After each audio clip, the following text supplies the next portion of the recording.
Dear students, welcome to the today lecture of CVMR Consumer Behavior and Market Research. Last lecture में हमने basic concept of marketing research में discriminate analysis पढ़ा था। आज second analysis पढ़ेंगे जिसका क्या नाम है कॉन्जॉइंट एनालिसिस। ये जितने भी एनालिसिस हैं ये आपके शॉर्ट नोट में आते हैं। Right short notes on discriminate analysis, conjoint analysis, cluster analysis या फिर फैक्टर एनालिसिस। तो कॉन्जॉइंट एनालिसिस से समझने से पहले हम समझेंगे कॉन्जॉइंट का मतलब होता क्या। तो कॉन्जॉइंट का मतलब होता है जॉइंट टुगेदर, इकट्ठा, एक, कंबाइंड, एक साथ जुड़े हुए। तो बेसिकली कॉन्जॉइंट एनालिसिस एक स्टैटिस्टिकल टेक्निक है जो कि मार्केटिंग रिसर्च में हम यूज करते हैं कि कोई भी कस्टमर है, कोई भी प्रोडक्ट परचेज करता है तो वो डिफरेंट एट्रीब्यूट्स को कैसे कैसे वैल्यू देता है। मींस प्रोडक्ट के फीचर्स हैं, फंक्शंस हैं, बेनिफिट्स हैं जिनसे एक प्रोडक्ट बनता है, तो वो किन फीचर्स को, किन बेनिफिट्स को या फिर किन फंक्शंस को ज़्यादा वैल्यू देता है। तो उसके लिए जो एनालिसिस किया जाता है उसे हम क्या बोलते हैं, कॉन्जॉइंट एनालिसिस बोलते हैं। तो जब कोई भी नया प्रोडक्ट या कोई भी नई सर्विस है, वो मार्केटर है, वो अनवील करता है, तो उसको ये नहीं पता होता कि कस्टमर इनमें से किस चीज़ को ज़्यादा वैल्यू करेगा, उनके कौन से फीचर्स को ज़्यादा वैल्यू करेगा, किस फंक्शंस को ज़्यादा वैल्यू करेगा। तो उसके लिए ही कॉन्जॉइंट एनालिसिस का यूज किया जाता है। तो कॉन्जॉइंट एनालिसिस एक स्टैटिस्टिकल मार्केटिंग रिसर्च टेक्निक है क्योंकि इसमें हम सैंपल लेते हैं और उस सैंपल के बेस पर हम रिसर्च करते हैं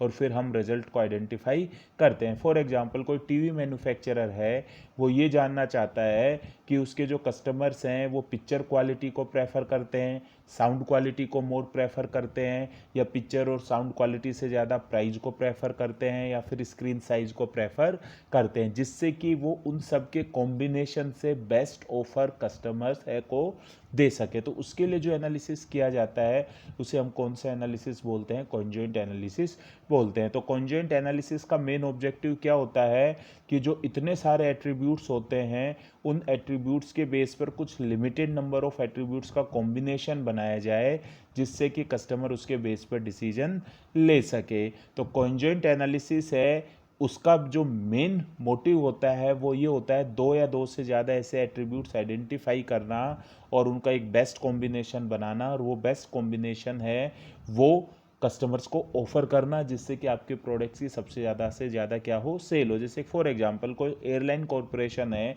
वो ये जानना चाह रहा है कि कौन सा जो कॉम्बिनेशन है एट्रीब्यूट का वो ज़्यादा डिजायरेबल है, जो कि फ्रिक्वेंट ट्रैवलर्स होते हैं, कि हमारे जो ऑपरेशंस ऑफ फ्लाइट्स उसमें पंक्चुअलिटी या फिर जो हम फूड सर्व करते हैं फ्लाइट में, वो फिर उसके बेस पर वो अपने क्या लेती है, डिसीजन लेती है। अब नेक्स्ट क्या आ जाता है, स्टेप्स इन कॉन्जॉइंट एनालिसिस। तो फर्स्ट स्टेप क्या है, selection of attributes. Her products के लिए एट्रीब्यूट्स सेम नहीं होते। आप प्रोडक्ट के लिए कॉन्जॉइंट एनालिसिस कर रहे हो तो सबसे पहले आपको उस प्रोडक्ट्स के लिए एट्रीब्यूट्स को क्या करना पड़ेगा, सेलेक्ट करना पड़ेगा। तो उसके लिए रिसर्चर कौन कौन सी टेक्निक्स यूज कर सकते हैं, कस्टमर से डायरेक्टली इंटरव्यू कर सकते हैं कि आप गाड़ी खरीदते हो तो आप कौन कौन से एट्रीब्यूट्स देखते हो, आप टेलीविज़न खरीदते हो तो कौन कौन से एट्रीब्यूट्स देखते हो, आप मोबाइल फ़ोन खरीदते हो तो कौन कौन से एट्रीब्यूट्स देखते हो, आप टेलीविज़न खरीद रहे हो तो कौन से एट्रीब्यूट्स देख रहे हो। सेकेंड, वो कुछ कस्टमर्स को एक साथ एक जगह बैठाकर उनका फोकस ग्रुप इंटरव्यू कर सकता है, उसके बेस पर भी वो है एट्रीब्यूट्स का सिलेक्शन कर सकता है कि आप लैपटॉप परचेज करते हो तो आप कौन कौन से एट्रीब्यूट्स देखते हो। या फिर वो है जो प्रोडक्ट मैनेजर है उससे डिस्कस कर सकता है क्योंकि उसको उस प्रोडक्ट के बारे में पता होता है कि एक पर्टिकुलर प्रोडक्ट के लिए कौन कौन से एट्रीब्यूट्स होते हैं। या फिर वो रिटेलर है, उस रिटेलर से भी इंफॉर्मेशन ले सकता है क्योंकि रिटेलर है वो प्रोडक्ट्स बेचता है। तो जो कोई टेलीविज़न का रिटेलर है तो वो उनसे पूछ सकते हैं रिसर्चर कि कोई भी कस्टमर टेलीविज़न खरीदता है तो कौन कौन से एट्रीब्यूट्स को देखता है। कोई ऑटोमोबाइल का रिटेलर है तो उनसे पूछ सकते हैं कि कोई भी कस्टमर जब गाड़ी खरीदता है, फोर व्हीलर खरीदता है तो कौन कौन से एट्रीब्यूट्स देखता है। तो हम कोई भी एट्रीब्यूट सेलेक्ट करें तो रिसर्चर को ये ध्यान रखना चाहिए कि जो भी एट्रीब्यूट हो वो एक्शनेबल होना चाहिए। एक्शनेबल का मतलब अगर आप उस एट्रीब्यूट को सेलेक्ट कर रहे हो तो वो एट्रीब्यूट है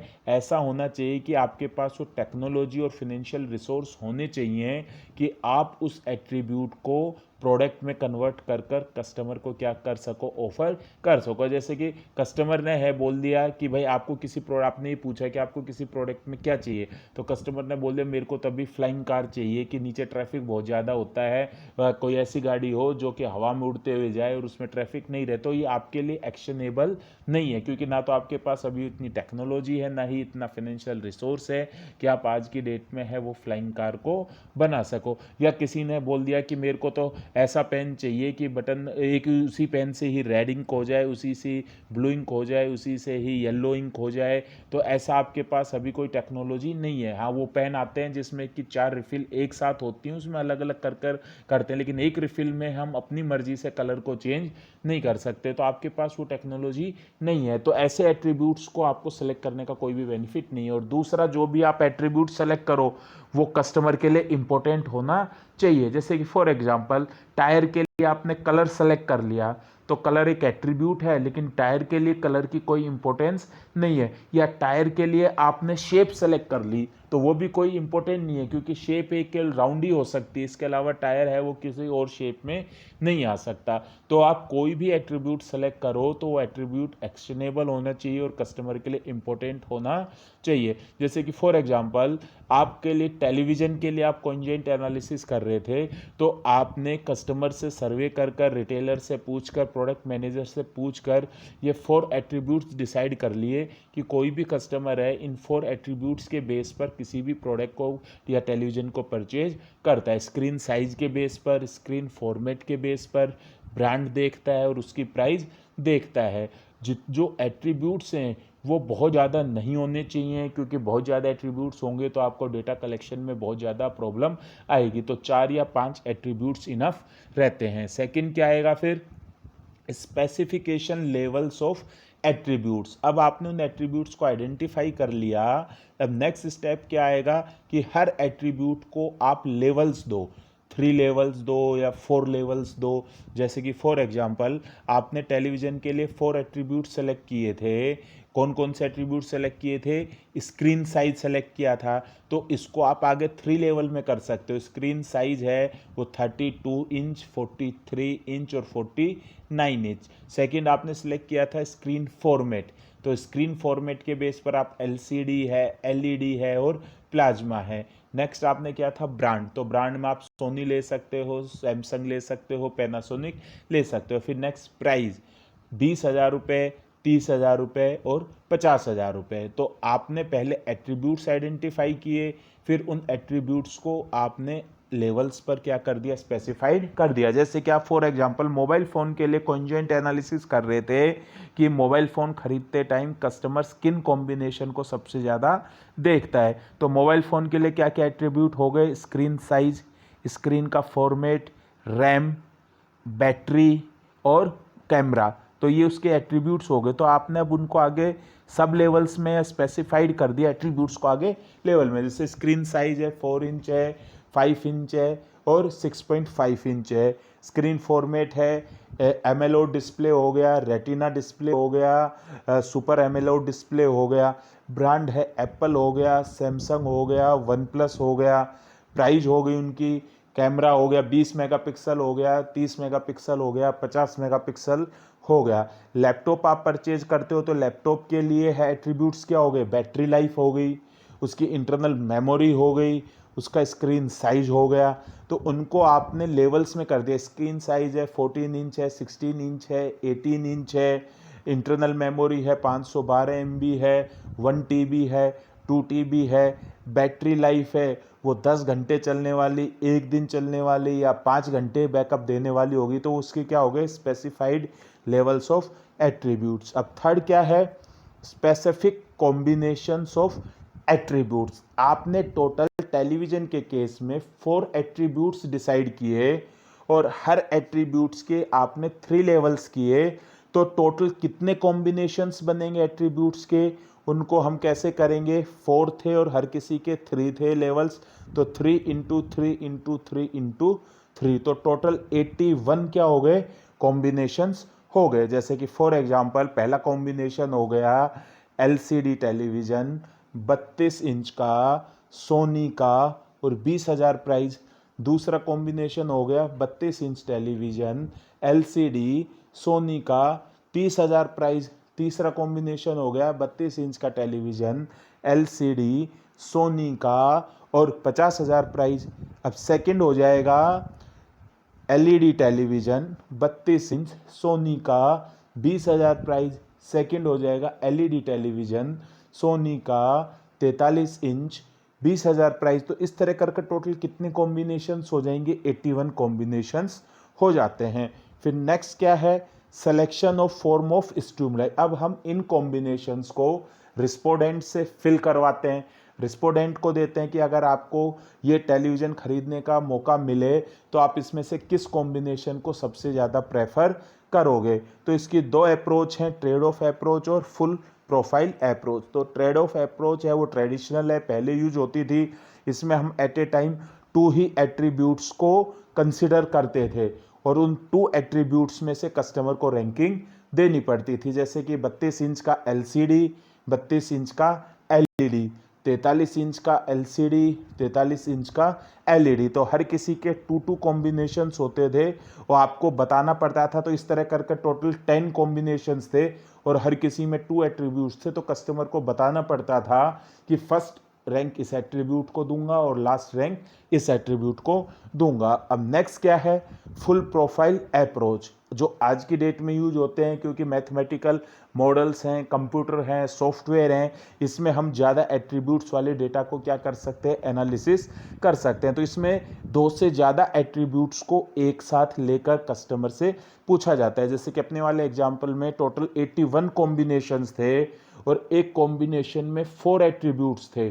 तो टोटल कस्टमर्स को ये 81 कॉम्बिनेशंस दिए गए, उनको बताना पड़ेगा कि इसमें से सबसे फर्स्ट नंबर पर वो किसे प्रेफर करेंगे, सेकंड पर किसे करेंगे, थर्ड पर किसे करेंगे, फोर्थ पर किसे करेंगे। इस तरह उनको टोटल 81 अपने कॉम्बिनेशंस को बताना पड़ रहा था और उसकी उनको रैंकिंग देनी पड़ रही थी अपनी प्रेफरेंस के बेस पर। तो इसे क्या बोलते हैं हम? Full profile approach. फिर नेक्स्ट क्या है? Aggregation of judgement. एग्रीगेशन का मतलब होता है इकट्ठा करना। तो आपने 2000 कस्टमर से या 3000 रिस्पोंडेंट से या 10,000 रिस्पोंडेंट से रिस्पॉन्स लिए थे, आप इन रिस्पॉन्स को इकट्ठा कर लोगे, एग्रीगेट कर लोगे और उसके बेस पर फिर नेक्स्ट क्या आ जाएगा? Selection of analysis technique. उसके बाद आप इसका क्या करोगे? एनालिसिस करोगे, क्योंकि इसमें 2 डिपेंडेंट और इंडिपेंडेंट वेरिएबल होते हैं। क्योंकि परचेज करना क्या है?